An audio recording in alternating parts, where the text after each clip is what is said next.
Sold to the highest bidder, Isabella stood exposed, humiliation seeping into her bones.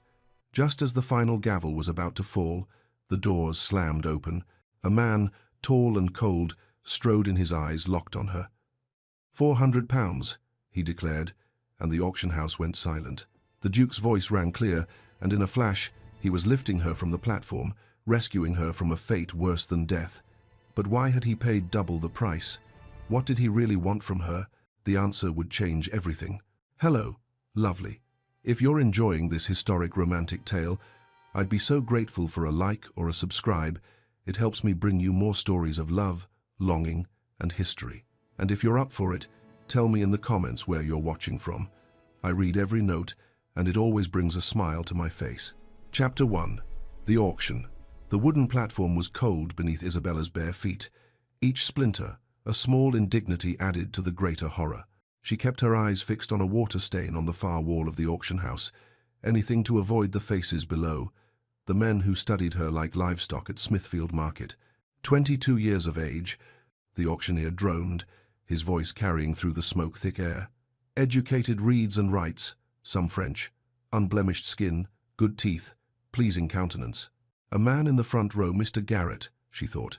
Someone who had once dined at their table leaned forward with interest. Let's see her smile, then. Laughter rippled through the crowd. The sound wrapped around Isabella's throat like a noose. She did not smile. The air reeked of unwashed bodies, cheap gin, and something else, the particular desperation that clung to places where human beings were reduced to their monetary value. Rain drummed against the grimy windows, but inside, the press of bodies made the room stifling despite the October chill. Edward will care for you, her mother had whispered 2 years ago, her hand cold in Isabella's grip. Promise me you'll let him care for you. Isabella had promised. She had believed. What a fool she had been. The day after the funeral, Edward's mask had slipped. The concerned stepfather had vanished, replaced by a man whose eyes held calculation instead of compassion. Within a week, she understood. Her mother had been the shield, and now Isabella stood exposed to a man who saw her as nothing more than an inconvenience to be managed, or, as it turned out, sold. We'll start the bidding at £50, the auctioneer announced, snapping Isabella back to the present horror. A bargain for such quality gentlemen, trained for household management, decorative enough for £60, a voice from the middle of the room. Isabella's hands trembled. They weren't bound with rope, there was no need. The humiliation itself was binding enough, chains forged from shame and powerlessness. 75, another voice, rougher. Her books had been sold first. The leather-bound volumes her father, her real father, Harold Worthington, had given her. Then her mother's jewellery, the few pieces that had survived Margaret's first marriage. Then the house staff, let go one by one until only old Mrs. Davies remained, weeping as she packed her things. £100. Mr. Grimshaw's voice cut through her memories. She knew him, Edward's primary creditor, a man whose business interests existed in the murky spaces where legality blurred. His eyes were hungry as they travelled over her, and Isabella felt her skin crawl. The bidding continued. 120, 150. Men called out numbers, reducing her entire existence to pounds and shillings. 3 days in the cellar had prepared her for this, Edward had said. 3 days in the dark with only bread and water, until she was too weak to fight when they came for her, until she understood that resistance was futile, that she had no choices left. £200. Grimshaw's voice rang with triumph. In the corner, partially hidden by shadow, Edward Worthington nodded eagerly. His face gleamed with sweat and relief. £200 would satisfy some of his debts, buy him time with the others. That his stepdaughter's life would be destroyed in the process clearly troubled him not at all. The auctioneer raised his gavel, the sound of it soon to fall like a judge's sentence. £200 from Mr. Grimshaw. Going once. Isabella closed her eyes. Whatever came next, she would endure. She would survive. She would. The doors burst open with such force that they slammed against the walls, the bang echoing through the suddenly silent room like a gunshot. Every head turned. A man strode through the entrance, rain glistening on his dark hair, his Hessian boots clicking against the warped floorboards with the steady rhythm of inevitability. He was tall, broad-shouldered, dressed in evening clothes that spoke of wealth so secure it needed no ostentation. His face was all sharp angles and harder resolve, his eyes dark and seeing everything, the smoke, the leering men, the girl on the platform trying desperately to disappear. Duke Frederick Ashford. Even Isabella, isolated as she had been these past years, recognized him. Everyone knew the Duke of Ashford, the man who had vanished to the continent for 3 years and returned harder, colder, moving through society like a blade through silk. He did not pause, did not survey the room or acknowledge the shocked silence. He simply walked forward until he stood before the platform, his eyes finally meeting Isabella's. £400. His voice was clear, cold, final. Gasps erupted throughout the room. The auctioneer's mouth opened and closed soundlessly. Grimshaw half rose from his seat, face purple with outrage. In the corner, Edward's expression transformed from relief to greedy delight. Already calculating this unexpected windfall, the Duke climbed the 3 steps to the platform with deliberate precision. Isabella stood frozen as he removed his coat, fine black wool that smelled of sandalwood and rain, and something indefinably clean, a sharp contrast to the stench surrounding her. He draped it over her shoulders. The fabric was still warm from his body, and so heavy it nearly buckled her knees. It fell past her hands, drowning her small frame, but it covered the thin shift that had been her only garment, covered the shame of her exposure. For the first time since being dragged from the cellar, Isabella felt almost human. The Duke's eyes met hers, and something flickered in their depths recognition, perhaps, not of her specifically, but of her humanity, and beneath that, rage, carefully contained, but burning nonetheless. "Can you walk?" His voice was gentler than she expected, though still edged with steel. Isabella tried to answer, but her throat had closed. She managed a nod. She took 1 step forward.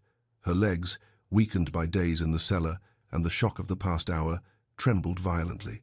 The platform seemed to tilt beneath her feet.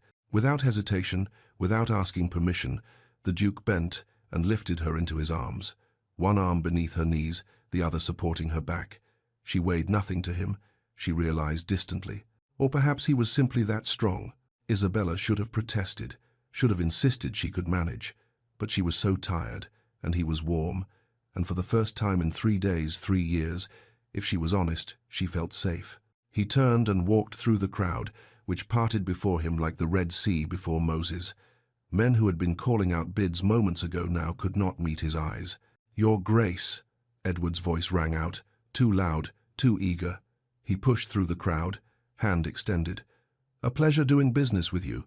Perhaps we might discuss." The Duke stopped walking. The temperature in the room seemed to drop 10 degrees. "If you ever approach her again," he said, his voice soft but carrying to every corner of the auction house, "business or otherwise, I will ruin you so thoroughly your creditors will seem merciful. Am I understood?" Edward's face drained of color. His extended hand fell to his side. Yes, your Grace. Understood." The Duke did not acknowledge the response. He simply resumed walking, carrying Isabella toward the door, toward the rain, toward whatever came next. The last thing Isabella saw before they passed through the doorway was Grimshaw's furious face and Edward's fearful one, and she felt nothing. No satisfaction, no triumph. Only a vast emptiness where emotion should be. The night air hit her like a baptism. Cold rain on her face, washing away the stench of the auction house. The Duke's carriage waited, black and imposing, a driver holding the door open with careful neutrality. The Duke climbed in with her still in his arms, settling onto the leather seat and arranging his coat more securely around her. Only then did he set her beside him, maintaining a careful distance. The driver closed the door. The carriage lurched forward.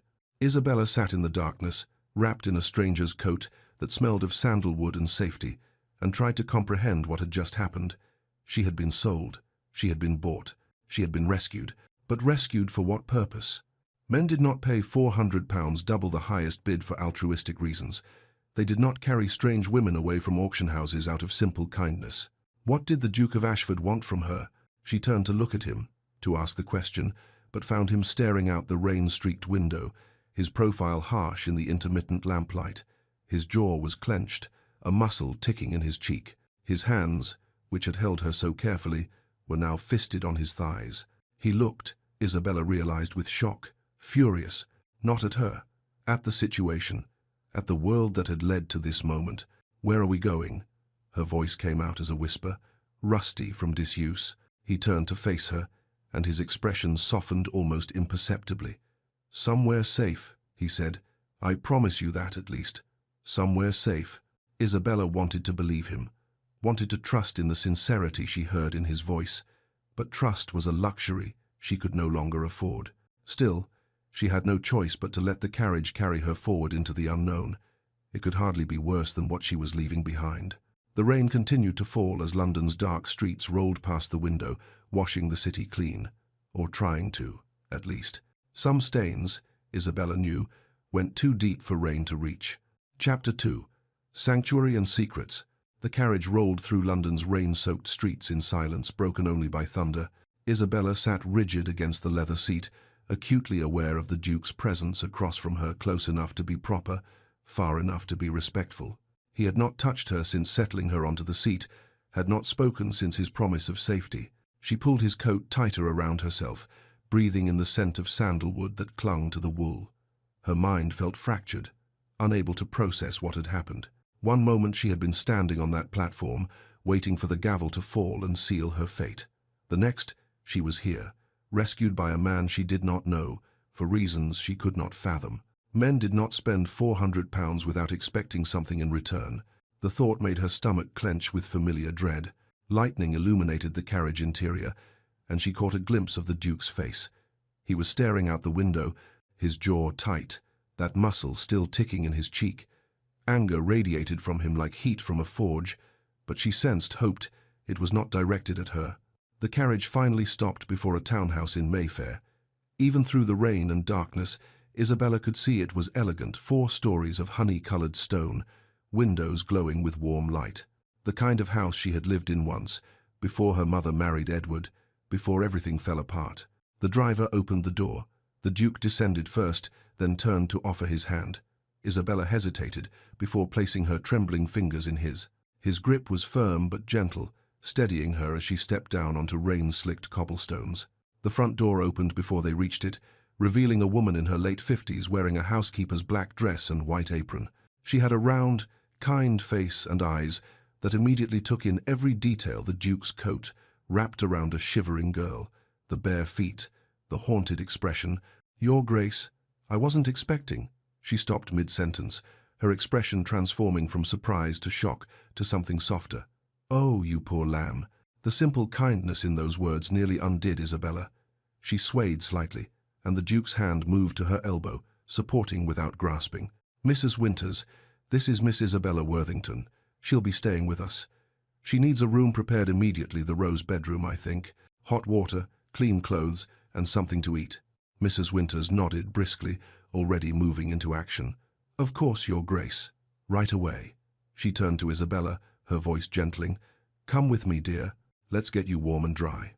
But Isabella's legs had finally given out. The adrenaline that had sustained her through the auction, through the rescue, through the carriage ride, had evaporated. She felt the Duke's arms catch her before she fully registered she was falling. "I've got you," he murmured, lifting her again as though she weighed nothing. "Mrs. Winters, lead the way."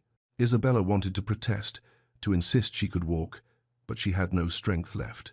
She let her head rest against his shoulder as he carried her up the stairs, aware of Mrs. Winters hurrying ahead, opening doors, issuing orders to unseen servants. The Rose bedroom was aptly named. Soft pink wallpaper, darker rose curtains, a 4-poster bed with cream-colored linens that looked impossibly clean and soft. A fire already crackled in the hearth, and Isabella could see a hip bath being filled with steaming water behind a screen. The Duke set her carefully in a chair before the fire. "Mrs. Winters will take care of you. I'll return shortly." He left before Isabella could respond, closing the door quietly behind him. Mrs. Winters moved with efficient compassion, helping Isabella out of the Duke's coat and the thin, shameful shift beneath. She made no comment on the bruises from Edward's rough handling, from the cellar's stone floor, but her lips pressed into a thin line of disapproval. The bath was bliss. Isabella sank into the hot water, letting it envelope her, wash away the stench of the auction house and 3 days of captivity. Mrs. Winters had added something that smelled of lavender, clean and calming. "Let's wash your hair, dear," Mrs. Winters said gently, and Isabella submitted to the maternal care, too exhausted to do anything but accept it. Afterward, wrapped in a soft nightgown and thick dressing gown, both far too large, probably borrowed from the household stores, Isabella was settled back in the chair before the fire. Mrs. Winters brought a tray, soup that smelled of chicken and herbs, fresh bread still warm, tea with honey. "You need to eat, miss," Mrs. Winters encouraged, setting the tray on a small table beside the chair. Isabella stared at the food. Her stomach was empty, had been nearly empty for days, but the thought of eating made her feel ill.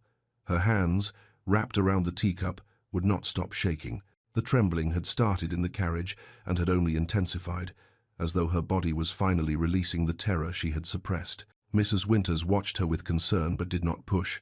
"I'll leave you to rest then. Ring if you need anything. Anything at all." After she left, Isabella sat motionless, watching the flames dance in the hearth. The fire's warmth seeped into her bones, but she could not seem to get truly warm, could not seem to feel anything beyond a vast, hollow numbness. A soft knock at the door. "Miss Worthington, may I enter?" The Duke's voice. Isabella's throat closed, but she managed a quiet, "Yes." He entered, changed from his evening clothes into simpler attire, dark trousers, white shirt, a burgundy waistcoat. He looked younger, without the formal coat, more human. He carried 2 glasses and a crystal decanter of amber liquid. "You should eat," he said, noting the untouched tray. "But I suspect you can't. Not yet." He sat in the chair across from her, not beside her, maintaining that careful distance, and poured measures of brandy into both glasses. "This will help with the shaking." He held out a glass. Isabella took it with trembling hands, nearly spilling it. The Duke made no move to help, allowing her the dignity of managing it herself. The brandy burned going down, but he was right, it helped. A different kind of warmth, spreading from her stomach outward. They sat in silence for several minutes, the fire crackling between them. Finally, Isabella found her voice. It came out rusty, barely above a whisper. "What do you want from me?" The Duke was quiet for a long moment, swirling the brandy in his glass, staring into the fire. When he spoke, his voice was level, deliberate. "Nothing. I want nothing from you."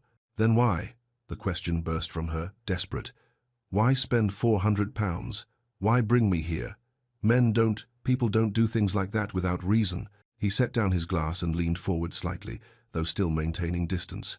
His dark eyes met hers, and she saw something in them, old pain, barely healed wounds. 8 years ago, he began, his voice low. "My sister Beatrice fell in love with our music master. He was a good man, talented, kind, from a decent family, but not noble, not wealthy, not acceptable in my father's eyes." Isabella listened, watching the way his jaw tightened, his hands flexed. "My father discovered them. Letters, a stolen kiss in the garden, innocent things, really. But my father saw only disgrace. He destroyed the music master, had him imprisoned on false charges of theft. The man died in that prison of gale fever within 3 months. Isabella's breath caught. Beatrice was sent to the country, to our estate in Northumberland. Exile, my father called it. Protection from scandal. She was there 6 months before." He stopped, swallowed. "They said it was fever. The physician wrote it in his report, influenza, complications, very sad. But I knew better. I had received her letters. She died of a broken heart and my father's cruelty." "I'm sorry," Isabella whispered, the words inadequate but sincere. "I was in London when it happened, at university, playing at being a gentleman, while my sister wasted away because my father valued reputation over his own daughter's happiness. I didn't fight for her, didn't challenge him. I was a coward." He reached into his waistcoat pocket and withdrew something, a miniature portrait. He stared at it for a moment before holding it out to Isabella. The girl in the painting was perhaps 18, with dark hair and eyes like the Duke's, but where his held steel, hers held light. She was smiling, her expression full of life and hope. "She looks kind," Isabella said softly, handing the portrait back.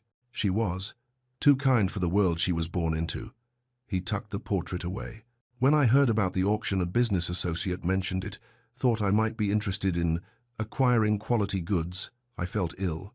When I arrived and saw you standing there." He stopped, his expression hardening. "I cannot bring Beatrice back, but I could ensure you didn't suffer her fate." Understanding dawned. Isabella was not just herself to him, she was also a ghost he was trying to save. A second chance he had not asked for but would not waste. "What happens now?" she asked, the question terrifying but necessary. "To me?" He met her eyes directly. "That is entirely your choice. You may stay here, under my protection, until you decide what you want. I can arrange passage elsewhere if you prefer the continent, the Americas, wherever you wish to go. Or you may simply stay here, safely, for as long as you need. You owe me nothing, Miss Worthington. Not gratitude, not service, not anything. You are free." The use of her name, not girl, or the merchandise, or any of the degrading terms she had heard that evening, but her actual name, spoken with respect, broke something inside her. The numbness cracked, and everything she had suppressed came flooding through. The horror of the auction, Edward's betrayal, her mother's death, the years of slow cruelty, the 3 days in the cellar, the fear and shame and helplessness, all of it poured out in wrenching sobs that shook her entire body. The Duke did not move from his chair, did not try to touch her or offer physical comfort, but his voice, when he spoke, was steady and certain, an anchor in the storm. "You are safe here, I give you my word. No one will hurt you again." Isabella wept until she had no tears left, until exhaustion dragged her down into something approaching peace. The fire had burned low. Dawn light was beginning to filter through the rain-washed windows, pale and new. Her eyes closed. She felt something soft settle over her, a blanket, carefully tucked around her shoulders, heard the quiet click of a door closing. When the Duke returned to his study, the house was silent. He poured another measure of brandy and sat at his desk, pulling out the miniature portrait once more. Beatrice smiled up at him. "Forever 18, forever hopeful." "I'm sorry I failed you, Bea," he whispered to the painted face. "But I won't fail her. I promise you that." He set the portrait on his desk where he could see it, and watched the rain streak down the windows as London woke to a new day. Upstairs, Isabella Worthington slept deeply for the first time in 3 days, wrapped in borrowed warmth, in a house that smelled of beeswax and safety, dreaming of nothing at all. Chapter 3. The Dowager's Gambit. 1 week had passed since the auction, and Isabella had learned the geography of safety. She rose at dawn, before the household stirred, and walked in the walled garden behind Ashford House. The autumn roses were fading, their petals scattered across flagstone paths, but Isabella found beauty in their decay. There was honesty in it. Things ended, changed, transformed into something else. She spent her mornings in the Duke's library, a room of dark wood and leather-bound books that smelled of paper and tobacco. She read voraciously, hungrily, trying to fill the hollow places inside herself with words, philosophy, poetry, history, anything to keep her mind occupied, to prevent it from drifting back to that platform, those leering faces, the sound of the auctioneer's voice. The Duke Felix, as he had asked her to call him in private, though she still could not quite manage it, left her largely alone during the day.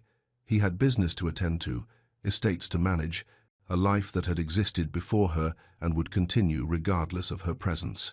But each evening they shared dinner in the small dining room rather than the formal one, and they talked, carefully, always carefully, like two people navigating around something fragile and undefined. He asked about her reading, she asked about his work. They discussed books and politics and the weather, anything but the question that hung between them. What happens next?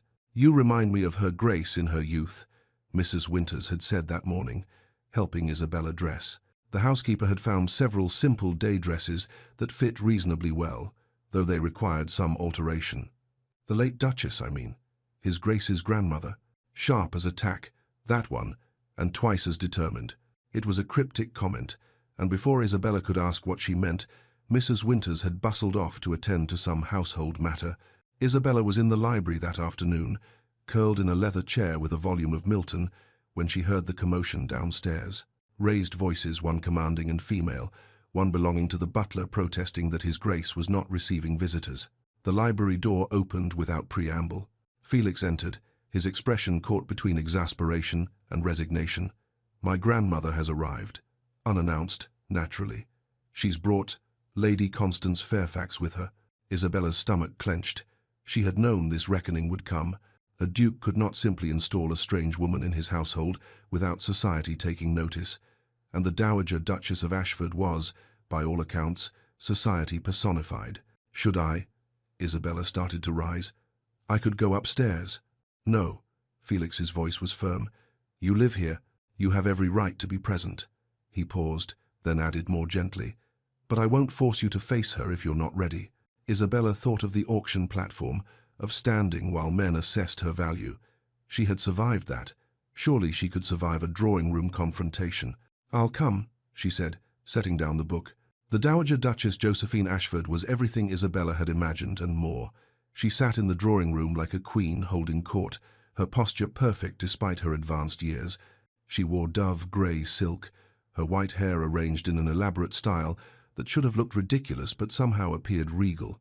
Her eyes were the same dark shade as Felix's, but where his held banked rage, hers held calculation sharp enough to cut. Beside her sat a young woman who could only be Lady Constance Fairfax. She was breathtakingly beautiful, golden hair, porcelain skin, features arranged in perfect proportion. She wore a gown of pale blue that matched her eyes and probably cost more than Isabella's entire wardrobe had once been worth. Those blue eyes travelled over Isabella with barely concealed contempt. Frederick, the dowager's voice could have etched glass. How kind of you to finally join us. I've been sitting here for a full 10 minutes listening to your butler's excuses. Grandmother, Felix's tone was carefully neutral. What an unexpected pleasure, Lady Constance. He nodded to the younger woman, who smiled with practiced sweetness. Your Grace, Constance's voice was like honey over steel. It's been far too long. 3 years since you left for the continent? I was beginning to think you'd forgotten London entirely. The implication was clear, forgotten her entirely. There was history here, Isabella realized. Expectations, perhaps. Understandings that had been left unfinished when Felix had fled to Europe after his sister's death. Yes, well. The dowager cut through the pleasantries like a knife through butter. Shall we address the matter at hand? The entire ton is speculating, Frederick. You purchase a girl from an auction house and install her in your home. What precisely are your intentions? Isabella stood by the doorway, still unnoticed or perhaps deliberately ignored. She watched Felix's jaw tighten. My intentions, he said carefully, are to offer protection to someone who needed it. How charitable, Constance interjected, her smile never wavering. Though one does wonder what sort of woman ends up in such circumstances, surely there must have been some contributing factors. The implication was venomous. Isabella felt its sting even across the room. Women who were sold at auction must have deserved it, somehow must have been foolish or wanton or brought ruin upon themselves. Lady Constance, Felix's voice had taken on a dangerous edge. Enough. The dowager raised one elegant hand. Where is this girl? I wish to meet her. One cannot make assessments based on gossip alone. Felix's eyes found Isabella's across the room. She saw the question there she could still leave, still retreat upstairs, but something in her refused. She had been running, hiding, for too long. Isabella stepped forward into the light. I am here, Your Grace. The dowager's gaze fixed on her with the intensity of a hawk spotting prey. Isabella forced herself to meet those eyes, to stand straight despite the simple day dress Mrs. Winters had found her, despite her too pale face and the shadows that still haunted her sleep. Come here, child. Let me see you properly. Isabella crossed the room, aware of Constance's measuring look, of Felix's tension. She stopped at a respectful distance and curtsied not deeply, not obsequiously, but with the proper acknowledgement of rank. Closer. The dowager gestured impatiently. Isabella obeyed, standing before the older woman's chair. The dowager studied her with unnerving thoroughness, her face, her posture, her hands, everything. Your name? Isabella Worthington, Your Grace. Your family?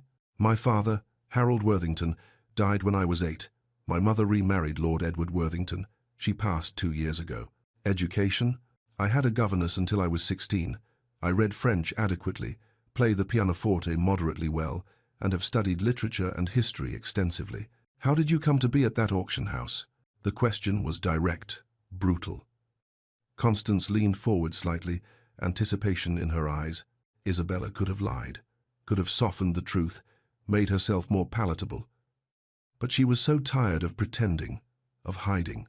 My stepfather accumulated significant debts through gambling and poor investments. When my mother died, I became inconvenient. He sold everything of value in the household, including eventually me, to satisfy his creditors. Silence.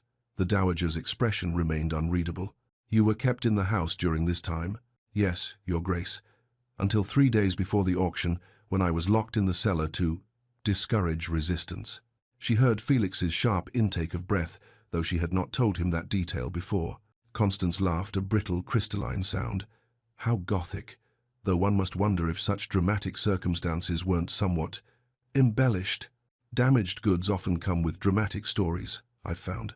Lady Constance, Felix's voice was ice, but Isabella did not look away from the dowager. I am not embellishing, my lady, nor am I minimizing. These are simply the facts of what occurred. The dowager leaned back slightly, something shifting in her expression. You have courage, child, and intelligence. These can be cultivated. She turned to Felix. Leave us. You as well, Constance. I wish to speak with Miss Worthington privately. Grandmother, Felix began. Now, Frederick. Constance rose gracefully, her smile fixed but her eyes furious. Of course, Your Grace. Come, Duke Ashford. Perhaps you can show me the gardens. I recall they were quite lovely. Felix hesitated, his gaze on Isabella. She managed a slight nod she would be all right. Finally, he left, Constance's hand possessively on his arm. When the door closed, the dowager gestured to the chair Constance had vacated. Sit, child. My neck aches from looking up at you. Isabella sat, her hands folded in her lap to hide their trembling. I will be direct, as I suspect you prefer it, the dowager began. My grandson has created a scandal by bringing you here. Society will tear you apart if given the opportunity. They will assume the worst, that you are his mistress, that you are a fortune hunter, that you somehow entrapped him. The truth of your circumstances will not matter to them. I know, Isabella said quietly. However, the dowager's eyes glinted, I did not become Duchess of Ashford by accepting society's limitations. I see something in you, Miss Worthington. Potential, perhaps, or simply stubbornness, which is nearly as valuable. She paused, studying Isabella's face. I propose this. You will come to my country estate. You will be educated in society's ways, proper deportment, conversation, all the ridiculous rules that govern our world. If you prove yourself capable, I will sponsor your re-entry into society. I will make you acceptable. Isabella's breath caught. It was more than she had imagined, more than she deserved. Why? The question escaped before she could stop it. Why would you do this for me? The dowager was quiet for a long moment, her eyes distant. Because I once knew a girl not unlike you. She had potential but no opportunity, courage but no advocate. I failed her. Her gaze sharpened, focusing back on Isabella. I won't fail twice. Isabella struggled to find words. I don't know what to say. Say yes or no. I have little patience for dithering. It's too much to ask of Isabella, Felix said, re-entering the room without knocking. Evidently, he had been listening at the door. She's been through enough without being thrown into society's arena. But Isabella was already shaking her head. This was her choice, her decision. For the first time in years, she had agency. Why would you do this for me? She asked the dowager again, needing to understand. The older woman's expression softened almost imperceptibly. Because strength should be rewarded, not punished. Because intelligence should be cultivated, not wasted. And because my grandson sees something in you worth saving, which means there is something there worth finding. Isabella looked at Felix, who stood tense and conflicted by the door, then back to the dowager. I accept, she said clearly. Thank you, Your Grace. The dowager nodded, satisfied. Excellent. We leave in 3 days. That should give you time to prepare. She rose, and Isabella hastily stood as well. I expect dedication, Miss Worthington. I expect you to work harder than you have ever worked. Can you do that? Yes, Your Grace. Good. The dowager swept toward the door, pausing beside Felix. She has spine, Frederick. Don't let anyone break it. Then she was gone, leaving Isabella and Felix alone. You didn't have to accept, Felix said quietly. You could have said no. I know. Isabella met his eyes. But I'm tired of being a victim. Your grandmother is offering me a chance to be something else. That evening, Isabella found Felix in the library. He was standing by the window, staring out at the darkening garden. I brought you something, he said without turning. He crossed to his desk and picked up a leather-bound volume, holding it out to her. Wollstonecraft, A Vindication of the Rights of Woman. I thought you might appreciate it. Isabella took the book, touched. You've been paying attention. More than I intended to, he admitted, and something in his voice made her heart stutter. 3 days later, Isabella stood in the entrance hall of Ashford House with her small bag of belongings. The dowager's carriage waited outside. Felix walked her to the door. "If you need anything, if my grandmother is too demanding, or if you simply wish to return, send word. I'll come for you." "I'll be fine," Isabella said, with more confidence than she felt. "I know you will." He paused, then added quietly, "I'll miss our dinners." "As will I." The dowager appeared in the doorway. "Come along, Miss Worthington. We have a schedule to keep." Isabella took one last look at Felix, standing in the doorway of the house that had become her sanctuary. Then she climbed into the carriage, and London began to fall away behind them. Neither of them acknowledged what they both already felt, that saying goodbye, even temporarily, hurt more than it should. Chapter 4. The Breaking Point. Ashford Park sprawled across the Hertfordshire countryside like a jewel in an emerald setting. The estate house itself was Elizabethan, all honey-coloured stone and leaded windows, surrounded by formal gardens that even in early spring showed signs of magnificent design. Isabella had arrived in late winter when everything was dormant, waiting. Now, 6 weeks later, the first crocuses were pushing through the soil, and she understood the metaphor all too well. She was being rebuilt from the ground up. Mornings began at 6 with Monsieur Archambault, the deportment instructor the dowager had imported from Paris. He was a thin, severe man, with an eagle eye for posture and a wooden pointer he rapped against furniture when Isabella's shoulders drooped even slightly. "Non, non, a lady does not slouch. The spine is straight, the shoulders back but relaxed. You are not a soldier, mademoiselle, but neither are you a sack of grain." Again. Isabella would walk the length of the ballroom with books balanced on her head, 3 at first, then 5, then an entire stack that threatened to topple with each step. Her neck ached constantly for the first week, but gradually the correct posture became natural, automatic. After deportment came dance lessons with Mr. Pemberton, a rotund master from London who played the pianoforte with surprising grace and called out instructions in a booming voice. 1, 2, 3, 1, 2, 3. Light on your feet, Miss Worthington. You are dancing with a duke, not wrestling a bear.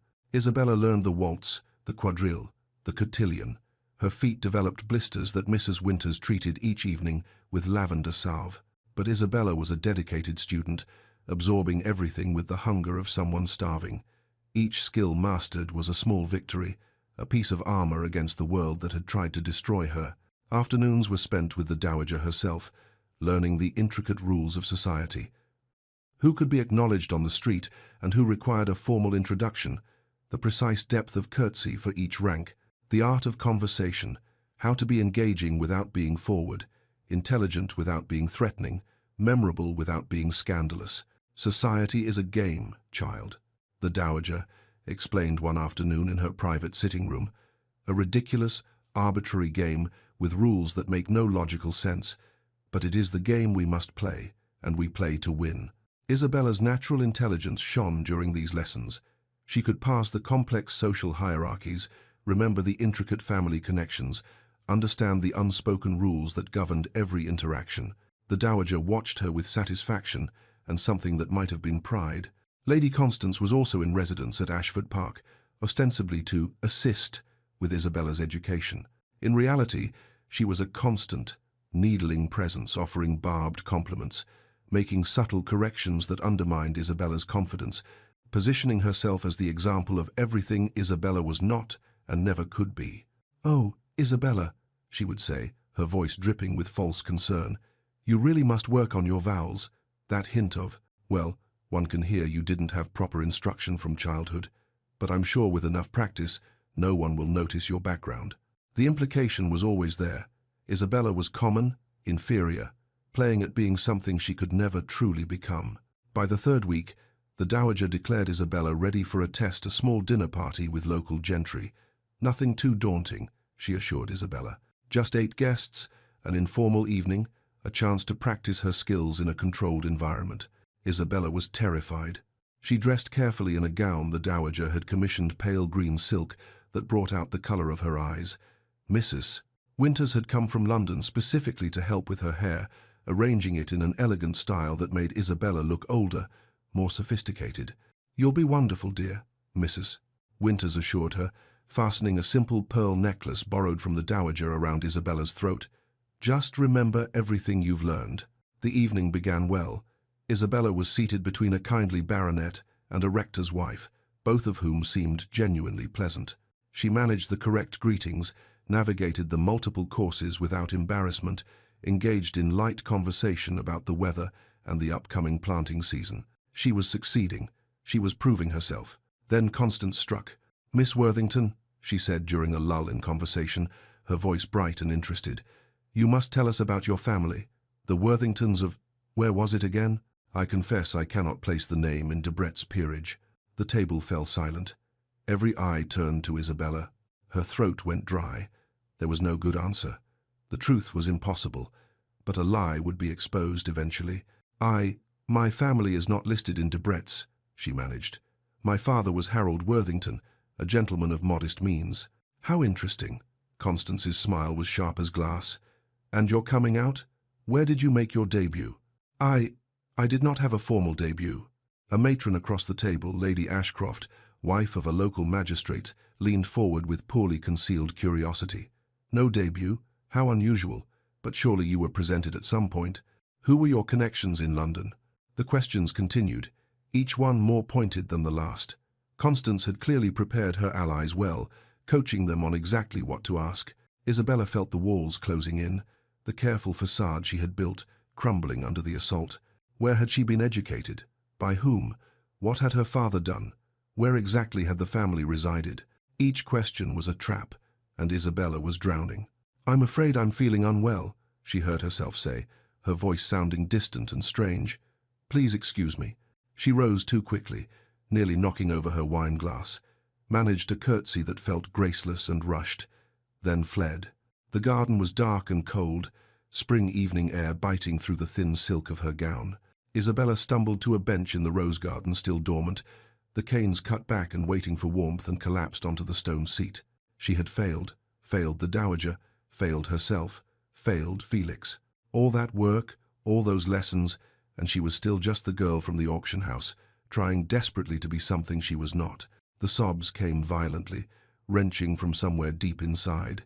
She was not strong enough for this, would never be strong enough. The past would always drag her back, always expose her, always prove that she did not belong.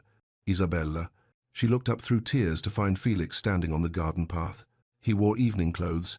Must have just arrived. The dowager had mentioned his weekly visit was tonight, though Isabella had been too nervous about the dinner party to remember. "I heard what happened," he said quietly. "May I sit?" She nodded, unable to speak. He sat beside her on the bench, maintaining a careful distance, and said nothing. Just present, just there. The silence stretched, broken only by Isabella's ragged breathing and the distant sound of nightingales in the hedgerows. Finally, she found her voice. "I can't do this. I'm not strong enough.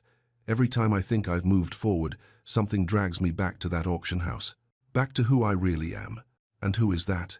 Felix asked gently. "Someone who doesn't belong. Someone playing pretend." She wiped at her tears with the back of her hand. "Your grandmother is wasting her time. I'll never be good enough." Felix was quiet for a long moment. Then, "Do you know what I think strength is?"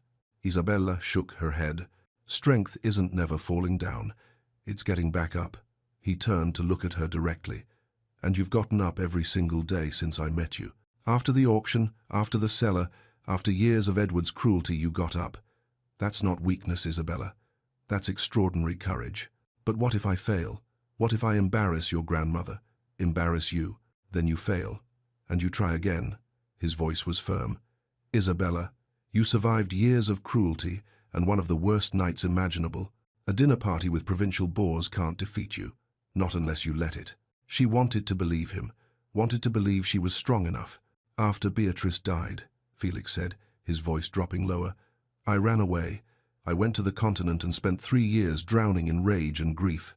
I avoided society, avoided my responsibilities, avoided everything that reminded me of what I'd lost." Isabella listened, watching his profile in the moonlight. "It was my grandmother who finally forced me to return. She told me I could spend my life bitter, destroying myself slowly, or I could use my position to change things, to protect people who couldn't protect themselves." He paused. "She gave me purpose again, a reason to get up. Is that what I am? Isabella asked, the question painful but necessary. Your charitable cause? Your reason? No. Felix turned to face her fully, and the intensity in his eyes stole her breath. He reached out slowly, giving her time to pull away, and took her hand. His fingers were warm, strong, steady. It was the first deliberate touch since he had carried her from the auction house. You're the woman who asked me why I remain part of a society I despise, he said. Who challenged me to be better. Who survived things that would have broken most people and still finds the courage to keep trying. You're not my cause, Isabella. His grip tightened slightly. You're becoming my reason. The moment stretched between them, charged with possibility. Felix leaned closer, his gaze dropping to her lips. Isabella's heart hammered against her ribs. Then he pulled back, releasing her hand, the spell breaking. We should return, he said, his voice rough. Your lessons continue tomorrow. Isabella took a shaky breath, trying to calm her racing pulse. Yes, she said, finding strength in his words, in his presence. They do. The next morning, Isabella requested a private audience with the Dowager. She found her in the morning room, reviewing correspondence. Your Grace, I need to speak with you about last night. The Dowager set down her letters. I am already aware of Lady Constance's behavior. She will be leaving Ashford Park this afternoon. What? Did you think I didn't notice her sabotage? The Dowager's eyes glinted dangerously. That girl forgets her place. She was a guest here on sufferance, and she abused that privilege. But I failed, Isabella protested. I fled the dinner table like a coward. You removed yourself from a situation designed to humiliate you rather than creating a scene. That, child, is called discretion, a quality sorely lacking in Lady Constance. The Dowager stood, approaching Isabella with measured steps. You were ambushed by a jealous woman using social warfare. The fact that you maintained any composure at all speaks well of you. I don't understand. Lady Constance wants my grandson. She has wanted him since they were children, and she believed his absence on the continent was merely a delay in their inevitable union. The Dowager's smile was sharp. She sees you as an obstacle, which means, my dear, you are succeeding far better than you realize. From that day forward, Isabella's education intensified, but something had shifted. She was no longer learning out of fear, but out of determination. Constance's departure had removed a constant source of undermining criticism, and Felix's words had given Isabella something she hadn't possessed before: belief in herself. Felix's weekly visits continued, and each one deepened the connection between them. They walked through the awakening gardens, discussing philosophy and politics. They sat in the library in comfortable silence, reading in adjacent chairs. They talked about everything and nothing, building something neither could quite name but both recognized as precious. 6 weeks after arriving at Ashford Park, Isabella stood before a mirror in her room, preparing for a larger gathering, a proper dinner party with 24 guests. Mrs. Winters had returned from London to assist, and now she stood back, surveying her work with satisfaction. You look like a duchess, she said softly. Isabella studied her reflection. The woman looking back was elegant, poised, confident. She wore a gown of deep sapphire that complemented her coloring. Her hair was arranged in an intricate style. Her posture was perfect, thank you, Monsieur Archambault. But the real change was in her eyes. They no longer held the haunted look of the girl on the auction platform. They held determination. I look like who I might have been, Isabella said slowly, but I'm still who I am. Mrs. Winters smiled. And who you are, dear, is more than good enough. That evening, Isabella descended the staircase to the drawing room where guests were assembling. Felix stood at the bottom, watching her approach, and the look in his eyes made her breath catch. You're stunning, he said quietly when she reached him. I'm terrified, she admitted. Then we'll be terrified together, he offered his arm. Shall we? Isabella took it, feeling the strength in him, drawing on it while knowing she possessed her own. The dinner party was a success. Isabella conversed intelligently, danced gracefully, navigated every social pitfall with increasing confidence. When questions arose about her background, she had learned to deflect with grace and honesty. My family circumstances are complicated, but I am grateful for the Dowager's guidance. It was not the whole truth, but it was enough. As the evening drew to a close and guests departed, the Dowager found Isabella in the library. You did well tonight, child. Thank you, Your Grace. You're ready, the Dowager said. Ready to return to London, ready to face society properly. Isabella felt a flutter of fear, but also excitement. When? 1 month. That will give us time to prepare your wardrobe, arrange your introduction. The dowager paused. Are you ready for what comes next? Isabella thought of the auction house, of the cellar, of every moment that had led her here. Thought of Felix's words. Strength is getting back up. Yes, she said, I'm ready. Chapter 5. Convenient Lies. London in the spring was a revelation. Isabella had forgotten, or perhaps had never truly known, how beautiful the city could be when one was not trapped in it. The parks were lush with new growth, the streets bustling with life, the air filled with possibility rather than despair. She returned with the dowager to Ashford House, where Mrs. Winters greeted her like a returning daughter. Felix was away on business in Yorkshire, which Isabella told herself was a relief. She needed time to prepare, to settle, to transform herself from the student at Ashford Park into someone who could face London society. The dowager wasted no time. Within a week, she announced a ball in Isabella's honor. But your grace, Isabella protested, surely that's too much attention. Perhaps a smaller gathering. Nonsense. If we hide you away, they'll assume we're ashamed. We announce you to society properly, with all the confidence your position warrants. The dowager's eyes glinted.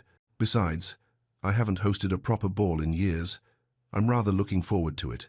The night of the ball, Isabella stood at the top of the grand staircase in Ashford House, her hands trembling despite Monsieur Archambault's lessons echoing in her mind. The gown the dowager had commissioned was a masterpiece cream silk with delicate gold embroidery, cut to perfection, making Isabella look elegant and refined without trying too hard. Ready? The dowager asked beside her. No, Isabella admitted. But I'll do it anyway. They descended together, and the ballroom fell silent. Every eye in the room fixed on Isabella, assessing, judging, speculating. She felt exposed in a way that echoed the auction house, but she forced herself to keep breathing, to maintain the posture and grace she had learned. Then the moment passed. The music resumed. People returned to their conversations, though Isabella could feel the weight of their curiosity. The evening unfolded like a dream. Men requested dances, young sons of peers, older gentlemen seeking conversation, even a viscount who complimented her French when she responded to his greeting. Women engaged her in discussion about books, music, the upcoming season, at the opera. Isabella was poised, charming, intelligent, without being threatening. She was succeeding. Felix arrived late, still in travelling clothes, having ridden hard from Yorkshire when he received word of the ball. Isabella saw him enter, saw the way he paused in the doorway, his eyes searching the crowd until they found her. The look on his face made her breath catch pride, certainly, but something deeper.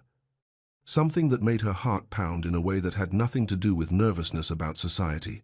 He watched from the periphery as she danced, as she conversed, as she navigated the intricate social waters, never approaching, never interfering, just present.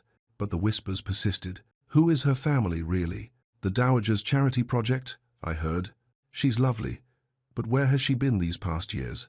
Rather mysterious circumstances, don't you think? Isabella heard fragments as she moved through the ballroom, each whisper a small cut. But she had learned to smile through discomfort, to deflect questions with grace, to survive. The ball was declared a success by the society papers the next morning. Miss Isabella Worthington was a charming addition to the season, with impeccable manners and considerable wit. But success, Isabella was learning, only made some people more determined to see her fail. Felix's mother, the Duchess of Ashford, arrived in London 3 days after the ball. She was a handsome woman in her late 50s, cold and elegant as a marble statue. She had not attended the ball, a deliberate snub, but she was here now with explicit purpose. Felix told Isabella about the confrontation later, his jaw tight with anger. His mother had summoned him to White's, the gentleman's club, where she had taken the unprecedented step of demanding entrance to speak with her son. The scandal of it alone should have deterred her, but the Duchess was nothing if not determined. Lady Constance is a suitable match, she had said without preamble, well-bred, appropriate age, eager to fulfill her duties. This dalliance with your grandmother's project must end, Frederick. Isabella is not a project, Felix had replied, his voice dangerously quiet. And I'll marry when and whom I choose. You're 30 years old. Your grandmother indulges your eccentricities, but duty must prevail. You need an heir, connections, a duchess who understands her role. I understand my duty, mother, better than you think. Do you? Or are you so determined to punish me for your father's sins that you'd throw away your future on some girl of uncertain origins? Felix had left without responding, but the words had lodged in him like thorns. That same afternoon, Isabella attended a ladies' tea at Lady Pemberton's townhouse. It seemed innocent enough an opportunity to further establish herself among the women of society. The dowager had encouraged her to go, to continue building connections. The drawing room was lovely, filled with spring flowers and gentle conversation. Isabella relaxed slightly, discussing a recent exhibition at the Royal Academy with Lady Sarah Thornton, a kind woman near her own age. Then she realized she'd left her gloves in the retiring room upstairs. "Excuse me a moment," she murmured, slipping away. She retrieved the gloves and was returning down the hallway when she heard voices from the drawing room, the door slightly ajar, the conversation carrying.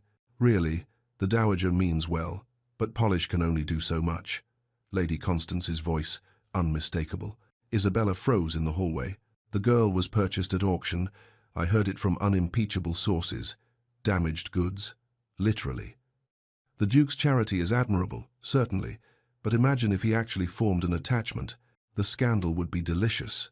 Laughter rippled through the room, not everyone, but enough. "Surely even he isn't that foolish," another voice added. "A man of his position must marry appropriately. This girl is a temporary amusement at best." More laughter.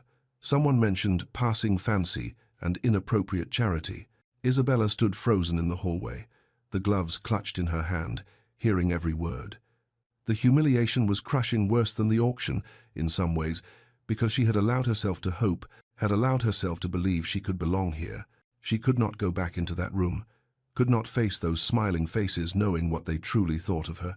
Isabella slipped down the servants' stairs and out a side entrance, calling for a hackney rather than using the dowager's carriage. She could not bear the kindness of the servants right now, the concerned questions.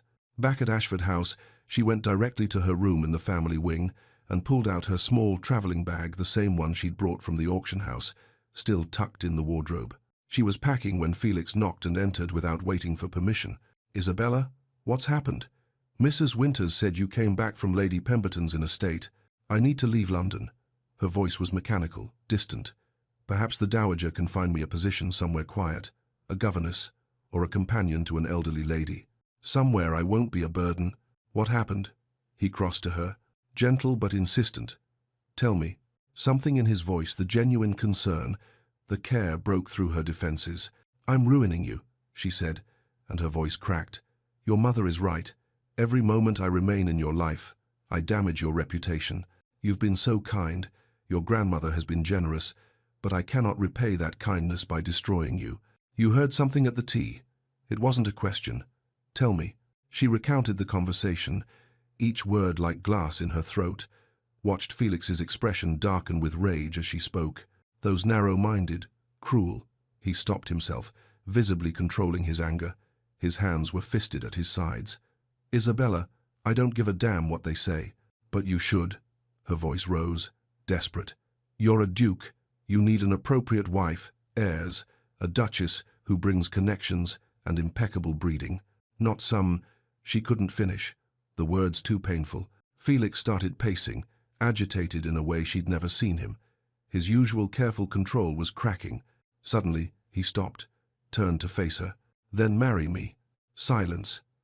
Isabella stared at him, certain she'd misheard. "What?" "It's the perfect solution."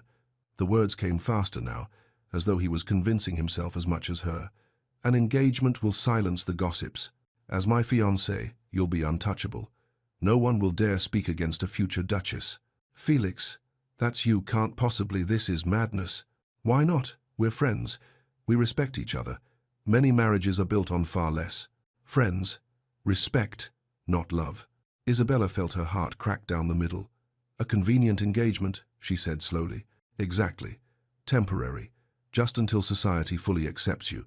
Then, if you wish, we can quietly end it. You'll be established, protected by having been engaged to me. You can make your own choices." He was still pacing, not meeting her eyes. "You'll be free." Every word was a knife. Isabella wanted to refuse, to protect what remained of her heart. But the practical part of her, the part that had survived Edward, the auction, everything knew this was safety. This was survival. "And what do you gain?" she asked quietly. Felix finally stopped pacing, but he looked away, toward the window. "Peace from my mother's machinations, the satisfaction of thwarting people like Constance who think they can dictate my life." He paused, then added quietly, "And the pleasure of your company for a while longer." It wasn't a declaration of love, but it was something that made hope flicker dangerously in her chest. Isabella's pride warred with pragmatism. She should refuse, should walk away from this man who had saved her but could never truly be hers, should protect herself from the inevitable heartbreak. "This is madness," she repeated. "Perhaps." He finally met her eyes. "But will you accept?" The silence stretched between them, heavy with everything they weren't saying. Finally, Isabella nodded. "Yes, but Felix," she forced herself to say it, to set the boundary that would protect her when this ended. "When this ends, we part as friends. I won't cling or make demands. I won't become another obligation." "Agreed." His voice sounded hollow. They shook hands formally, like business partners sealing a contract. His hand was warm around hers, and Isabella felt the electricity of his touch travel up her arm. But she released him quickly, before she could do something foolish like, "Hold on." Both of them were dying inside. Both of them were lying about their true feelings, and both of them knew it. The engagement was announced the next day in the morning papers.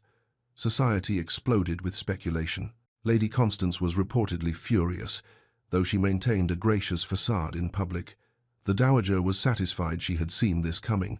Isabella suspected, had perhaps even orchestrated it. Felix's mother was coldly disapproving but said nothing publicly. A week later, Isabella and Felix attended the opera together, their first public appearance as an engaged couple. They sat in the Ashford family box, visible to everyone, playing the part of devoted lovers. Felix was attentive without being excessive, leaning close to explain the plot when her Italian faltered, his breath warm against her ear. Isabella smiled and laughed at the appropriate moments, acutely aware of every eye trained on them. During the intermission, their hands brushed as they both reached for the opera glasses. The touch sent electricity through Isabella's entire body. She saw Felix's breath catch, saw something flash in his eyes, desire, longing, something real beneath the convenient fiction. But they both pulled away, both pretended not to feel it. Below them, society watched and whispered and speculated. The Duke of Ashford and his mysterious fiancée. A love match or something more calculated? Time would tell. As the lights dimmed for the second act, Felix's hand rested on the arm of his chair, inches from Isabella's. She stared at those fingers, remembering how they had felt wrapped around hers in the rose garden at Ashford Park.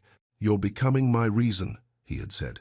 But that was before the engagement, before the lies, before they had both agreed this was temporary and convenient, and nothing more. Isabella turned her attention to the stage and tried to ignore the ache in her chest that felt remarkably like heartbreak. Chapter 6. Fractures and Revelations. The engagement settled over Isabella and Felix like a silk shroud, beautiful on the surface, suffocating beneath. In public, they were the perfect couple. Felix was attentive without being excessive, guiding her through drawing rooms with a hand at her elbow, bringing her refreshments at balls, engaging her in conversation that appeared devoted. Isabella smiled and laughed at the appropriate moments, accepted compliments on her ring, a sapphire surrounded by diamonds that had belonged to Felix's grandmother, and played the role of blissfully happy fiancé. In private, they were careful, distant. Two people orbiting each other at a safe distance, terrified of what might happen if they drew too close. But the chemistry was undeniable. A lingering look across the breakfast table when Felix thought she wasn't watching. The accidental brush of hands when they both reached for the same book in the library. Conversations that started about trivial matters and somehow became deeper, more intimate, until one of them would remember the boundaries and pull back. They shared dinners at Ashford House most evenings, the Dowager often joining them. The older woman watched their careful dance with knowing amusement. "You two are fools if you think you're fooling anyone," she said one night after Isabella had excused herself early, claiming fatigue. Felix looked up from his brandy. "I don't know what you mean." "Of course you don't, dear." The Dowager's smile was sharp. "Just as you don't know that you look at her the way your grandfather looked at me." just as you don't know that she leaves the room because being near you is painful when she can't have you. The engagement is temporary, we agreed. Oh, do stop lying to yourself, Frederick.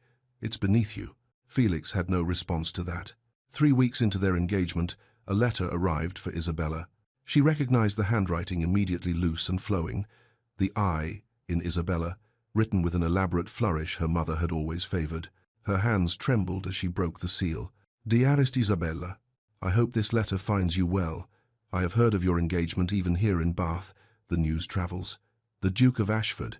You have done extraordinarily well for yourself, my dear. I confess I write not merely to congratulate you, but to beg a favor. I find myself in rather desperate circumstances.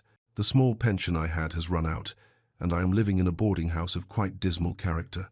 My health is poor. The physician speaks of consumption, though I pray he is wrong. I know I failed you, dearest. I know I was not the mother you deserved after your dear father passed. But I am still your mother, the woman who gave you life. Surely your wealthy fiancé can spare something for me. Even a small sum would make such a difference. Your loving mother, Margaret. Isabella sat with the letter in her lap for a long time, feeling nothing. Then, slowly, feeling everything. Her mother had known what Edward planned, had known about the auction, and had done nothing, had abandoned Isabella to that fate, and then waited until she had clawed her way back to respectability before reappearing, hand outstretched. She wrote back that evening, her script tight and controlled. Mother, I am enclosing a bank draft for £50. It should be sufficient for your immediate needs. I have questions that I believe you owe me the courtesy of answering. Where were you when Edward sold me? Why did you abandon me to his care when you must have known what he was capable of? Isabella. The response arrived within 4 days, marked urgent, in her mother's hand. Isabella opened it in her room, away from curious eyes. The letter was longer this time, less carefully worded. Isabella, you want honesty? Very well. I fled when Edward's debts became unmanageable, because I am not a fool. I knew what was coming, and I had no intention of being dragged down with him. As for you, what could I have done? I had no money, no resources, no power to help you. Besides, you were always his burden, not mine. Your father's daughter, not truly part of our family. I did what I could by marrying Harold Worthington, giving you his name, his legitimacy. You should be grateful for that much. Send more money. £100 should suffice for now. Margaret. Isabella read the line again. Then again. Your father's daughter. Not Edward's. Not Harold Worthington's, the man she had believed was her father. Not part of our family. Her hands were shaking so badly she could barely hold the paper. She told no one. Not Mrs. Winters, not the Dowager, not Felix. The next morning, she claimed she needed to visit a modiste for her trousseau and instead hired a post-chaise to Bath. The boarding house was everything Margaret had described, and worse, a grimy building in a questionable neighborhood, the kind of place people went when they had nowhere else to go. Isabella paid the driver to wait and climbed the narrow stairs to the room number her mother had included in the letter. Margaret opened the door on the third knock. She was thinner than Isabella remembered, worn by drink and bitterness. Her once beautiful face was haggard, her dress stained and mended. For a moment, mother and daughter simply stared at each other. Well, Margaret said finally, look at you. Quite the lady now, aren't you? Who was my father? Isabella's voice was steady, cold. Margaret smiled a bitter, ugly expression. Straight to it then. No pleasantries, no concern for your poor, suffering mother. Answer the question. Margaret stepped back, gesturing Isabella inside. The room was small, dingy, smelling of gin and desperation. Your father was Edmund Fairfax, the Earl of Thornbury. I was his mistress for 2 years. When I became pregnant, he paid me handsomely to disappear and never speak of it. I married Harold Worthington to give you legitimacy. Harold was kind enough to accept you as his own. The Earl of Thornbury. Isabella knew that name, everyone did. He had been disgraced 10 years ago for embezzlement and fraud, had fled to the continent to escape prosecution. He had died in exile 3 years later, penniless and alone. So you see, darling, Margaret continued, pouring herself gin from a bottle on the windowsill, you're not just poor, you're illegitimate, the bastard daughter of a criminal. I'm sure your Duke will be thrilled when he learns the truth. How dare you? How dare I what? Tell you the truth? You demanded it. Margaret took a long drink. Besides, it's rather relevant now, isn't it? Because I've written to the Dowager Duchess a lovely letter explaining your situation, your true parentage, your illegitimacy, the criminal blood running through your veins. Isabella's breath caught. You're blackmailing me? I'm surviving, as I always have, as you should understand. Margaret's smile was venomous. Unless I receive a substantial sum, let's say £500, those letters will be delivered. Imagine the scandal. The Duke of Ashford, engaged to the bastard daughter of the disgraced Earl of Thornbury. Delicious, really. You're blackmailing your own daughter. You're not really my daughter, though, are you? You're Edmund's mistake that I've carried for 22 years. Time for you to pay me back for that burden. Isabella stood, shaking with rage and disgust, and a grief so profound it threatened to crush her. I will not give you money to hold over me for the rest of my life. Then I'll send the letters. Do what you will. You have no power over me anymore. She left before Margaret could respond, fled down the stairs and into the waiting carriage. She made it halfway to London before the shock wore off, and she started crying. By the time she reached Ashford House, it was late evening. She went directly to Felix's study, not caring about propriety or appearances. He looked up from his correspondence when she entered, and his expression immediately shifted to concern. Isabella? What's happened? She told him everything. The letters, the trip to Bath, Margaret's revelations, the blackmail attempt. The words poured out in a torrent, and Felix listened without interrupting. When she finished, he was quiet, processing. Isabella interpreted his silence as horror, disappointment, the inevitable realization that she was too damaged, too scandalous, too impossible. I understand if you wish to end the engagement, she said, her voice hollow. I won't contest it. You've done more than enough for me, and I won't let my mother's actions, my own history, harm you further. Felix stood slowly, came around the desk. Isabella, look at me. She couldn't. She was too ashamed, too broken. He stepped closer, gently lifting her chin until she had no choice but to meet his eyes. What she saw there wasn't horror or disappointment. It was fury, but not at her. Your mother, he said carefully, is a piece of work. Your biological father was a bastard and a criminal. And none of that, not one bit of it, diminishes who you are. I'm illegitimate, the daughter of a disgraced earl. This will destroy you. I don't give a damn about my reputation. His voice was fierce. But I do care about you. We'll handle your mother. We'll handle society. Together. That word together broke something in Isabella. The careful control she'd maintained since Bath shattered, and she started crying. Not delicate tears, but ugly, wrenching sobs that shook her entire body. Felix pulled her into his arms, and she clung to him like a drowning woman. His arms were solid around her, one hand stroking her hair, his voice a steady murmur against her ear. I've got you. I promise, I've got you. In that moment, with her face pressed against his chest and his heart beating steadily beneath her cheek, Isabella realized the truth she'd been avoiding. She loved him. Completely, irrevocably, impossibly. Felix, holding her, felt her tears soaking through his shirt and realized his own truth. He was in love with her, had been for weeks, maybe months. Perhaps from the moment he'd seen her on that auction platform and felt his heart crack at her dignity in the face of such degradation, but neither spoke the words. The moment was too fragile, too complicated. There was still Margaret to handle, still society to face, still the impossible gap between what they wanted and what they could have. Felix handled Margaret with ruthless efficiency. He sent his solicitor to Bath with a contract, £500 paid immediately, with the legal stipulation that any future contact with Isabella or attempts at blackmail would result in criminal prosecution for extortion. Margaret signed without reading it thoroughly, took the money, and disappeared to the continent within a week. I'm sorry you had to, Isabella started, when Felix told her it was done. Stop. His voice was gentle but firm. Your mother's actions are not your responsibility. Her choices are not your shame. But the damage was done. Isabella now saw herself as permanently tainted, illegitimate, daughter of a criminal, born of scandal. The engagement that had seemed impossible before now felt like a cruel joke. That night, alone in her room, Isabella wrote a letter. Dearest Felix, I cannot continue with this arrangement. You deserve so much better than the bastard daughter of a disgraced earl. You deserve a duchess who brings honor to your name, not scandal and shame. Please know that my time with you has been the happiest of my life. You saved me in every way. A person can be saved, and I will carry that gratitude always. But I cannot in good conscience allow you to sacrifice yourself for me. I release you from our engagement. Consider yourself free of all obligations. Yours, Isabella. She sealed the letter with wax, her hands steady. Tomorrow, she would deliver it to him. Tomorrow, she would end this before it destroyed them both. Tonight, she would allow herself to weep for what could never be. Chapter 7. Public Reckoning. The morning light was pale and new when Felix broke the seal on Isabella's letter. He read it standing in his study, still in his shirt sleeves, his morning coffee cooling forgotten on the desk.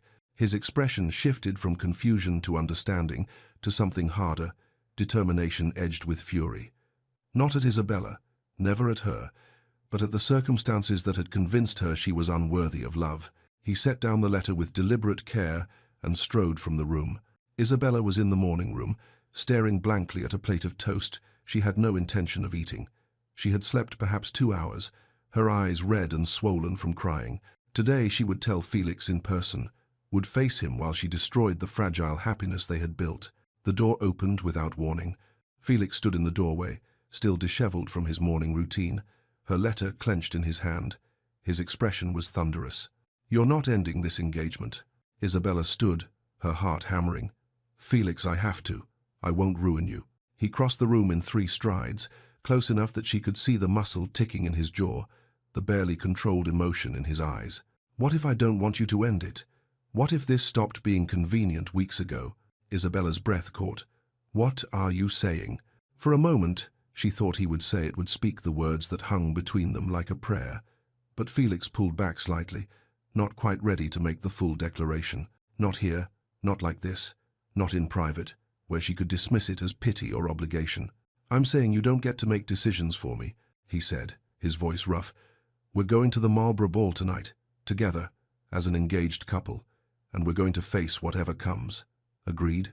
Isabella wanted to refuse, wanted to protect him from the scandal that was coming, but the hope in his voice, the fierce determination in his eyes, made her helpless. "Agreed," she whispered. That evening, the Duke of Marlborough's townhouse blazed with light. Every window glowed, every chandelier sparkled, every candle flickered in welcome. The ball was the event of the season. Everyone who mattered was present, and everyone who didn't matter desperately wished they were. Isabella stood before her mirror while Mrs. Winters made final adjustments to her gown. The Dowager had commissioned it specifically for tonight, deep sapphire silk that brought out the green in Isabella's eyes, cut to perfection, making her look regal rather than merely pretty. "You look like a queen," Mrs. Winters said softly. "I feel like a sacrifice," Isabella admitted. "Then hold your head high, dear. Sacrifices should at least have dignity." Felix was waiting at the bottom of the stairs, resplendent in black evening clothes that made him look every inch the Duke. When he saw Isabella descending, something flickered in his expression, awe, possession, and something deeper that made her breath catch. He offered his arm. "Ready?" "No, but I'll do it anyway." His smile was brief, but genuine. "That's my girl. My girl." The words wrapped around Isabella's heart and squeezed. They entered the Marlborough ballroom together, and the effect was immediate. Conversation didn't precisely stop, but it faltered, dimmed, as every eye in the room turned to assess them. The Duke of Ashford and his controversial fiancée. Isabella felt the weight of those stares like physical pressure. She forced herself to breathe, to remember Monsieur Archambault's lessons about posture, to maintain the graceful composure she had learned. Lady Constance was there, beautiful and cold in ice-blue silk that matched her eyes. She stood near the musician's platform, surrounded by a coterie of ladies who hung on her every word. When she saw Isabella, her smile was predatory. She had been waiting for this moment. The evening proceeded with agonizing slowness. Isabella danced with Felix, with other gentlemen who were either brave or curious enough to request her hand. She conversed, smiled, played her part perfectly. But the tension was palpable, building like a storm about to break. Everyone was waiting for something to happen. During supper, Constance made her move. The ballroom had a raised area where the musicians sat during breaks. Constance stood near it, champagne glass in hand, laughing at something one of her companions had said. Then, with what appeared to be perfect clumsiness but was actually practiced timing, she dropped the glass. Crystal shattered against marble with a sound like breaking ice. Every conversation stopped.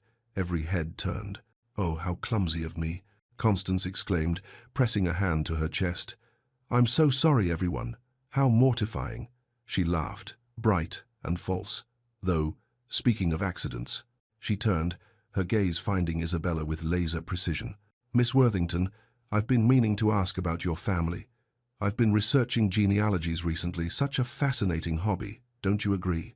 And I cannot seem to place the Worthingtons in Debrett's." Her smile was poisonous sweetness, though I did find something rather intriguing about a Margaret Thornbury. She was mistress to the late Earl of Thornbury, wasn't she? You wouldn't happen to know anything about that? The room froze. Isabella felt every eye turned to her, felt the weight of their judgment and curiosity, and barely concealed glee at the scandal unfolding. Constance continued, her voice carrying to every corner of the vast ballroom. The dates would suggest, well, it would suggest that any daughter of Margaret's might actually be the illegitimate daughter of a disgraced criminal. The Earl of Thornbury embezzlement, fraud, died in exile. Can you imagine? Such a person attempting to enter our society, to marry a duke? This was worse than the auction. At least then, Isabella had been among strangers who meant nothing to her. Here, surrounded by the cream of society, exposed and humiliated in front of Felix's peers, his family, his world, this was a nightmare made flesh. The dowager started to stand, her face thunderous with rage. Felix's mother looked shocked. Around the room, whispers began to rise like a tide. But Felix was faster. He stood, took Isabella's trembling hand in his, and stepped forward into the center of attention. His voice, when he spoke, was clear and carrying a duke accustomed to being heard. "Lady Constance, your research is as thorough as it is vindictive." Constance's smile faltered slightly. Felix continued, his grip on Isabella's hand tightening. "Yes, Isabella's parentage is complicated. Her biological father was Edmund Fairfax, the Earl of Thornbury. She is, by the narrowest legal definition, illegitimate." Gasps rippled through the crowd. Constance's smile returned, triumphant. Around them, people began to murmur scandal, disgrace, deception. Felix's voice cut through the noise like a blade. "And yet, in the past months, I have come to know Isabella Worthington better than I have known most people in my entire life." The room quieted again, people leaning forward to hear. "She is intelligent, compassionate, resilient beyond measure. She has endured cruelties that would have broken most people in this room, myself included." He turned to Isabella, speaking to her but projecting his voice so everyone could hear. His eyes held hers with an intensity that made her forget the hundreds of people watching. She survived years of neglect and abuse at the hands of a stepfather who saw her as nothing more than property. She survived being sold at auction like chattel, yes, Lady Constance, that's the detail you left out. Isabella's stepfather auctioned her to pay his gambling debts. She survived her own mother's betrayal and blackmail, and through all of that, she remained kind. She remained hopeful. She remained herself. Isabella's vision blurred with tears. She tried to look away, but Felix held her gaze. He turned back to the crowd, his voice ringing with conviction. "I have a title. I have wealth and position. I can trace my lineage back 12 generations, every one legitimate and properly documented. And not a single one of those ancestors, not one had half the character, half the courage, half the fundamental worth that Isabella Worthington possesses." The dowager was openly smiling now, dabbing at her eyes.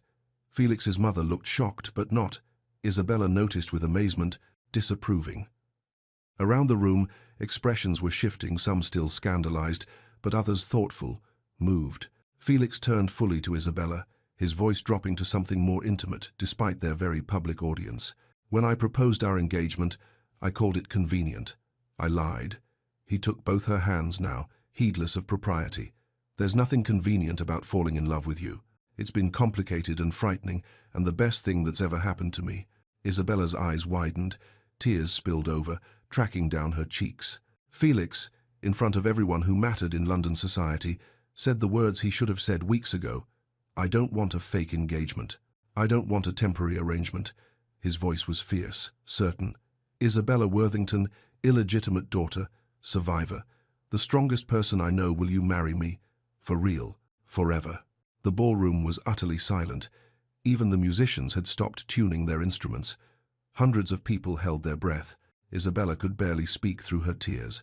"Felix, are your reputation what they'll say?"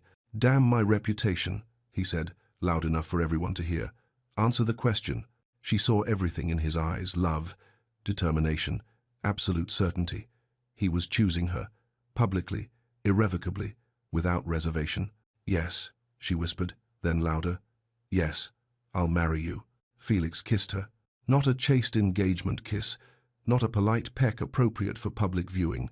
He kissed her like a man claiming his future, like a declaration of war against anyone who would try to separate them. His arms came around her, pulling her close, and Isabella forgot the audience, forgot the scandal, forgot everything, except the feeling of finally being exactly where she belonged. The dowager stood and began to applaud, her face bright with triumph and joy. Slowly, others joined her. Not everyone. Lady Constance fled the room. Several older matrons followed in righteous indignation. Various scandalized guests made their exits. But enough remained, enough to matter. The music resumed, a waltz. Felix swept Isabella into his arms and onto the dance floor, and the world narrowed to just the two of them, spinning together while society watched and whispered and adjusted. "You really love me?" Isabella whispered against his shoulder. "Desperately," Felix murmured back. "Have for weeks, maybe longer. I was just too much of a coward to say it. I love you too. I think I have since you carried me out of that auction house." "Then we're both fools who wasted time."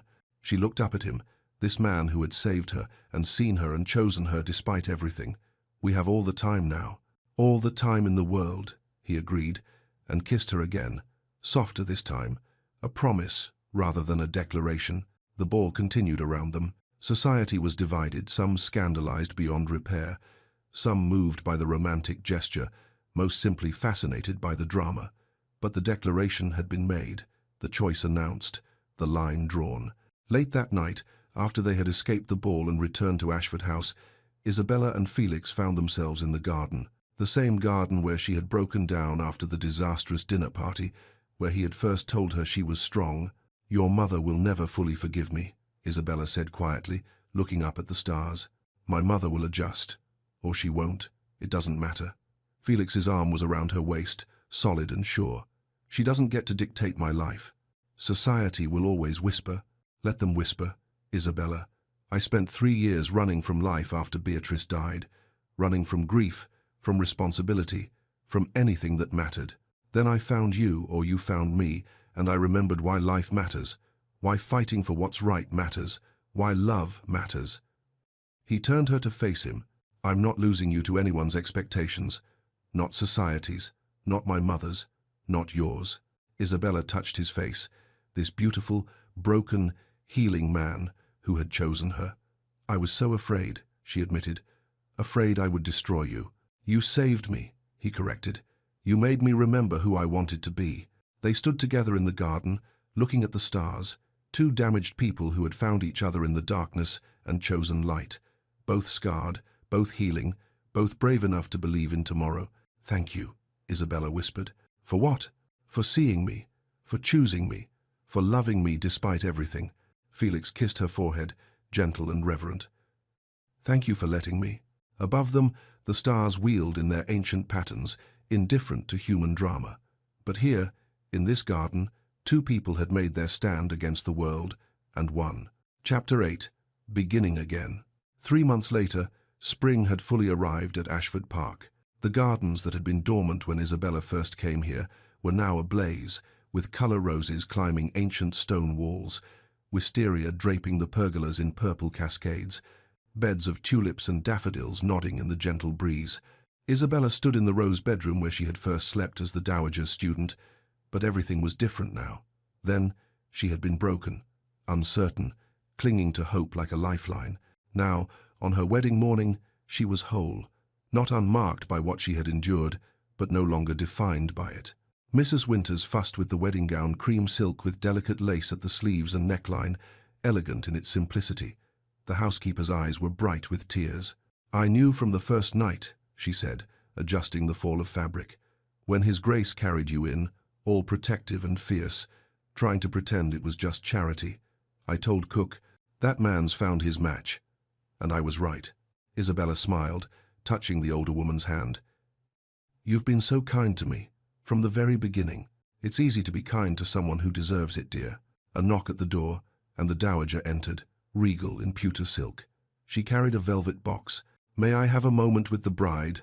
Mrs. Winters curtsied and withdrew, closing the door softly behind her. The dowager approached, studying Isabella with those sharp eyes that missed nothing. "You look beautiful, child. But more than that, you look happy." "I am. Because of you. Because you saw something in me worth saving." "Nonsense. I simply provided opportunity. You did the saving yourself." The dowager opened the box, revealing a sapphire necklace the deep blue of twilight, surrounded by diamonds that caught the morning light. "Something borrowed. My late husband gave this to me when we married. I wore it when I defied my parents to become his wife." Isabella's breath caught. "Your Grace, I couldn't." "He was a second son," the dowager continued, as though Isabella hadn't spoken. "Considered beneath me by my family's standards. My parents wanted me to marry an earl, someone with title and position to match my own. But Robert—" Her expression softened with memory. "He was the love of my life. Kind, intelligent, passionate about reforming the very system that would have kept us apart." Isabella understood now the mysterious past, the reason the dowager had helped her. "You were the girl with potential but no opportunity. I was lucky. My parents eventually accepted him, though it took years. But I never forgot how close I came to losing him to propriety, to other people's expectations." The dowager's eyes grew sharp again. "When I saw you, saw the way Frederick looked at you as though you were the answer to a question he'd forgotten he'd asked, I wasn't going to let history repeat itself." Isabella embraced her, this formidable woman who had become so much more than a sponsor. "Thank you, for everything, for seeing me, for fighting for me." The dowager returned the embrace, brief but genuine. "Thank you for loving my grandson, for reminding him what it means to truly live." The chapel at Ashford Park was small and ancient, built of grey stone that had stood for 4 centuries. Spring flowers filled every available surface, white roses, purple irises, delicate sprays of cherry blossoms. Sunlight streamed through stained glass windows, painting the stone floor in jeweled colours. The guests were few but meaningful. Felix's mother sat in the front row, still reserved but with something softer in her expression than Isabella had seen before. Lord Thomas Garrett, Felix's closest friend, a man who had supported their relationship from the beginning, another soul disillusioned by society's cruelties, who had found purpose in fighting against them, stood beside Felix at the altar. And in the third row sat 3 women Isabella had come to know over the past months. Anne, rescued from domestic servitude to a brutal employer. Catherine, who had been promised in marriage to a man 3 times her age to settle her father's debts. Elizabeth, widowed and destitute, about to be evicted and forced into the workhouse. All of them saved by the Isabella Worthington Foundation for Women's Welfare, the project Isabella and the Dowager had been building together. A refuge for women in desperate circumstances, funded by the Dowager's wealth and Felix's resources, guided by Isabella's understanding of what it meant to need rescue. The women watched her with gratitude and hope, living proof that one person's transformation could ripple outward, could change other lives. The music began. A simple melody played on the chapel's old organ. Isabella walked down the aisle alone, no one to give her away, because she belonged to herself. She had insisted on this, and Felix had understood immediately why it mattered. He stood at the altar in dove grey, his dark eyes fixed on her with such love that Isabella felt it like a physical warmth. Lord Thomas smiled beside him, obviously pleased to see his friend happy at last. When Isabella reached Felix, he took her hands, and the vicar began the ceremony. The vows were traditional, the words worn smooth by centuries of repetition. But when it came time for personal additions, Felix's voice rang clear. "I vow to see you, always, not as you were or as society defines you, but as you are extraordinary." Isabella's voice was steady despite her tears. "I vow to stand with you, not behind you, to be your partner in all things, especially in changing the world that tried to break us both." When the vicar pronounced them husband and wife, Felix kissed her with pure joy, not just passion or possession, but the simple happiness of 2 people who had found home in each other. The reception was held in the gardens, beneath a canopy of wisteria. It was elegant but warm, nothing like the formal balls that dominated London society.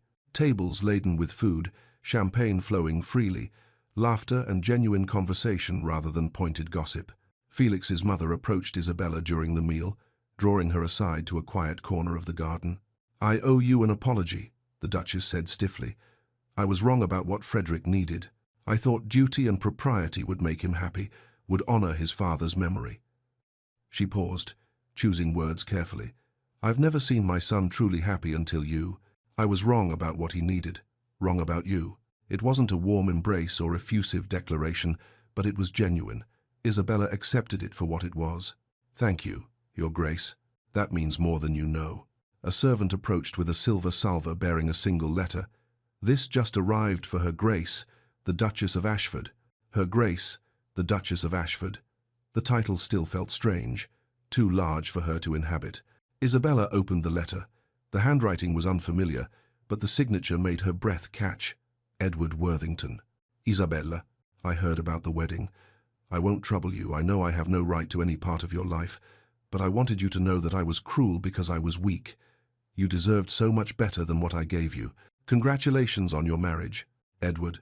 Isabella showed it to Felix, who had appeared at her elbow with 2 glasses of champagne. He read it, his expression carefully neutral. "How do you feel?" "Nothing," Isabella said, surprised by the truth of it. "Is that wrong?" "No." Felix folded the letter and tucked it into his pocket. "He doesn't deserve your hatred or your forgiveness. Nothing is exactly what he's earned." As afternoon turned to evening, the dowager stood to make a toast. Her voice carried across the garden, commanding attention effortlessly. "I have lived a long life and seen much. I have seen love destroyed by propriety, crushed by convention, sacrificed to expectation." She looked at Felix and Isabella, her eyes bright. "But I have also seen love defy the odds. Today, we celebrate not just a marriage, but a triumph. 2 people who refuse to let the world dictate their worth or their future. To the Duke and Duchess of Ashford." "Here, here," Lord Thomas called out, raising his glass. "Though I should add I've known Felix for 15 years, and I've never seen him smile this much. It's actually rather unsettling. I keep checking to make sure he's not ill." Laughter rippled through the guests. Mrs. Winters stood, wiping happy tears. "To love," she said simply, "the kind that sees us through." As twilight painted the sky in shades of rose and gold, Felix took Isabella's hand and led her away from the celebration, through the formal gardens to the rose garden, where they had shared so many significant moments. "Do you remember the first time we talked here?" Felix asked, settling beside her on the stone bench. "You were convinced you'd fail. I remember you telling me that strength was getting back up." Isabella leaned against his shoulder, watching the sun sink toward the horizon. "You gave me hope when I had none." "I was a hypocrite," Felix admitted. "I'd been down for 3 years after Beatrice died, and I hadn't gotten up. Not really. You're the one who showed me how." They sat in comfortable silence, watching the light change, the shadows lengthen. Finally, Isabella spoke, her voice thoughtful. "Sometimes I still feel her. The girl on that auction block, terrified and certain her life was over." "What do you tell her?" Felix asked gently. "That she was right, that life did end. But something better began, something she couldn't have imagined even in her wildest hopes." Felix took her hand, threading their fingers together. "We've been discussing the foundation, but I have another idea. I want to use my position in the House of Lords to push for legal reforms. Debtors' prisons, women's property rights, child welfare protections. You'd face significant opposition. Let them oppose. I have you. We'll face them together." "Together," Isabella echoed, testing the word, finding it solid and true. "I still can't quite believe this is real." "Believe it. You're a duchess now, the Duchess of Ashford. Society will have to adjust." He kissed her temple. "Though I should warn you, my mother is already making pointed comments about heirs." Isabella laughed, the sound bright in the gathering dusk. "One battle at a time, Your Grace." They returned to the reception as stars began to appear. Lanterns had been lit, their warm glow creating pools of golden light. Music played, and Felix led Isabella in one final dance, just the 2 of them in the center of the garden, while their guests watched and smiled. 1 year later, the Isabella Worthington Foundation for Women's Welfare occupied a gracious townhouse in Bloomsbury. Isabella stood in the entrance hall with a young woman named Sarah, who clutched a small bag containing all her worldly possessions. "This is the main sitting room," Isabella explained, leading Sarah through rooms that had been carefully designed to feel safe rather than institutional. You'll share a bedroom with 2 other residents until we can arrange more permanent lodging. There's a library, a workroom where we teach various skills, and a small garden. Sarah was 19, thin and frightened, with bruises fading on her wrists. Her family had sold her to their landlord to settle back rent. The foundation had intervened before the transaction was completed, but the trauma was fresh and raw. "I don't understand," Sarah whispered. "Why would you help me? You don't even know me." Isabella led her to a private corner, sat beside her on a comfortable sofa. "I know you're frightened. I know everything feels impossible right now. But I promise you, this is not the end of your story. It's just the beginning." "How can you know that?" Tears spilled down Sarah's cheeks. "Because I was you." Isabella took the girl's hand gently. 3 years ago, I stood on an auction block while men bid on me like livestock. I thought my life was over, but it wasn't, and neither is yours." Sarah stared at her, processing this revelation. You're the Duchess of Ashford." "I am, but I'm also Isabella, who understands what it means to be treated as property, who knows what it takes to rebuild yourself from nothing, and I'm telling you, you are stronger than you know." The front door opened, and Felix entered, still in riding clothes from a morning session at the House of Lords. He greeted Sarah warmly, welcoming her to the foundation, making her feel like a person rather than a charity case.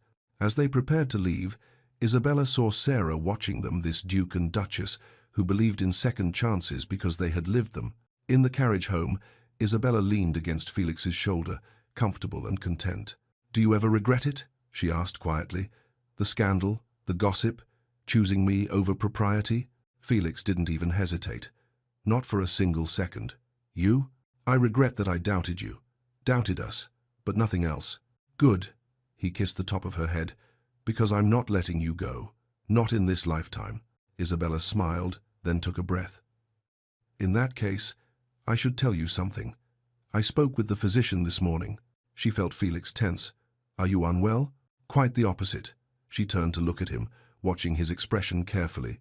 "It seems in about 7 months you'll get your heir, or heiress." For a moment, Felix simply stared. Then his face broke into the widest smile Isabella had ever seen. Pure, unguarded joy. He pulled her close, careful but ecstatic.